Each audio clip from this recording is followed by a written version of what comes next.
Hey guys, it's Mike, and we're going to talk about handguards today. I put some handguards on my bike, and we're going to talk about why I put them on, how simple the install process is, and what I think about them after running in them pretty much all winter. We're at the end of February here, and things are going to start warming up, so I can kind of tell you how they worked for me in the cold weather, which was the main reason I bought them. So let's take a look at them. So they're a little hard to see right here. I'll come up and get a closer look in a second, but I put ADVANBLACK's color-matched handguards on my 2024 Street Glide. Now, as you can tell, you can barely see them over the fairing. Now, I put the bike on the lift for my Let's Roll dolly and lift system to kind of get the bike sitting level, so you'll see what it looks like when you're going down the road, that perspective. And because these don't sit up much higher than the fairing, you may be wondering why I bothered to get them. Well, let's take a look from the side and I'll show you. So, as you can see right there, my handlebars are just barely below the fairing. Now, at the housing, they're about 7 inches back from the fairing, and at the end of the bar, it's about 9 inches. What I have is the opportunity for wind to come off here and come straight back across the top of my hands without the handguards. So I'm running heated grips. You can see the heated grip button right there. I ride year round, and I wanted handguards because I think having them that much closer to the handlebars actually helps keep the wind off my gloves.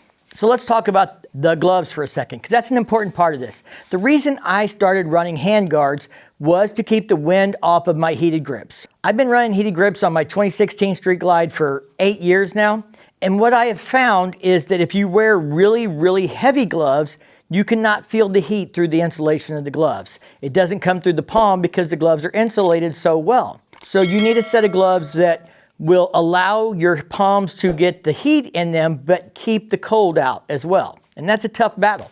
This year I found a pair of gloves that I think really worked well for me on this bike with this setup. I bought from Odin a set of their winter gloves. Now these are supposed to be rainproof, which generally means they're waterproof or water resistant at the very least. Now I found with these new heated grips, if I ride for about 5 minutes and I don't take my hands off of the handlebars whatsoever, I can feel the heat through the palms of these gloves. And I can feel it pretty well. 30-degree day, I can feel the heat after 4 or 5 minutes.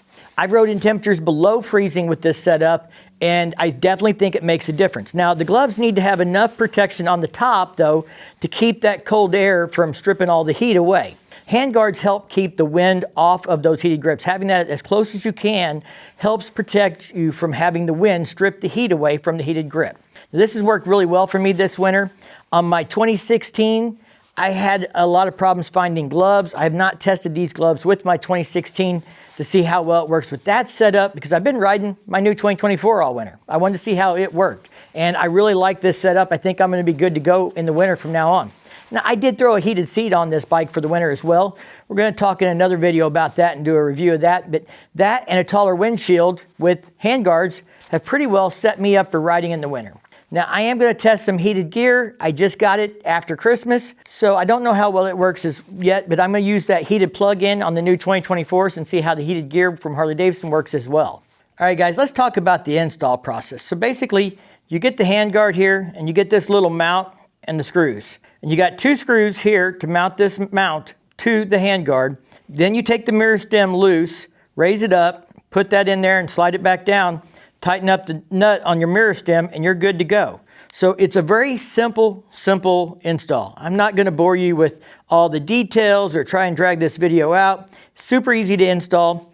You do want to make sure that when you mount it, that this arm is at the top on this handguard if you want the handguard centered with the lever. If you were to rotate that over, it would offset and raise the handguard up a little bit.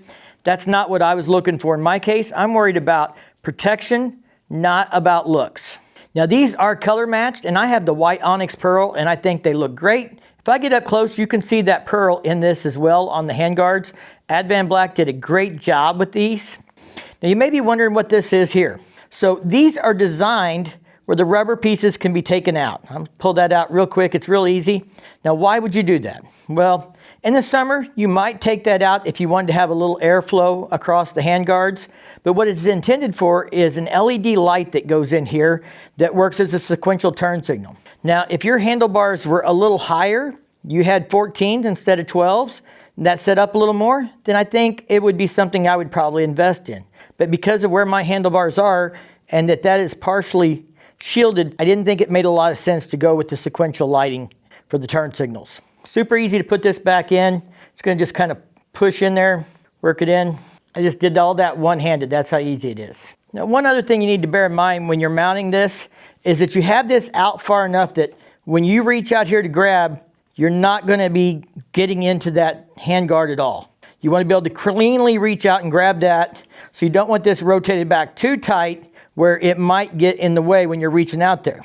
I would recommend when you're fitting it and testing it, you do it with your gloves on so you can see how everything fits. Make sure your gloves aren't going to get into it. The only way I'm getting into this is if I completely miss the handlebar. All right, guys, these have worked out really well for me this winter. I am very happy with the handguards, very easy to install. They have worked well for me. I've also put a heated seat on. We'll be doing a review of the Sundowner heated seat in the near future. I just got some heated gear. I'm going to be testing some of that out as well using the heated connections built in on the 2024 and up Street Glides and Road Glides. So if you're interested in gear and things you can put on your bike that will help you ride more throughout the winter, then stay tuned. I have some more reviews coming on some of those products. We also put a 10-inch Clockworks on here. That made a difference also for keeping the wind off my face and stuff in the winter. It really helped a lot. I think I have a really great setup for riding my 2024 Street Glide year round. If you're new here, I want to thank you for tuning in and checking out this video. If you come here often, you're a regular on the channel, I want to thank you for being a repeat offender. I really appreciate everybody liking these videos and watching the videos. If you're into the new 2024, 2025 Harley Davidsons, make sure you check out the content on the channel. I've got a bunch of first look videos already done on the new 2025 models, and I'm going to Austin in a few days, and I'll be riding the 2025 Softails down there, so we're doing some first ride review videos as well.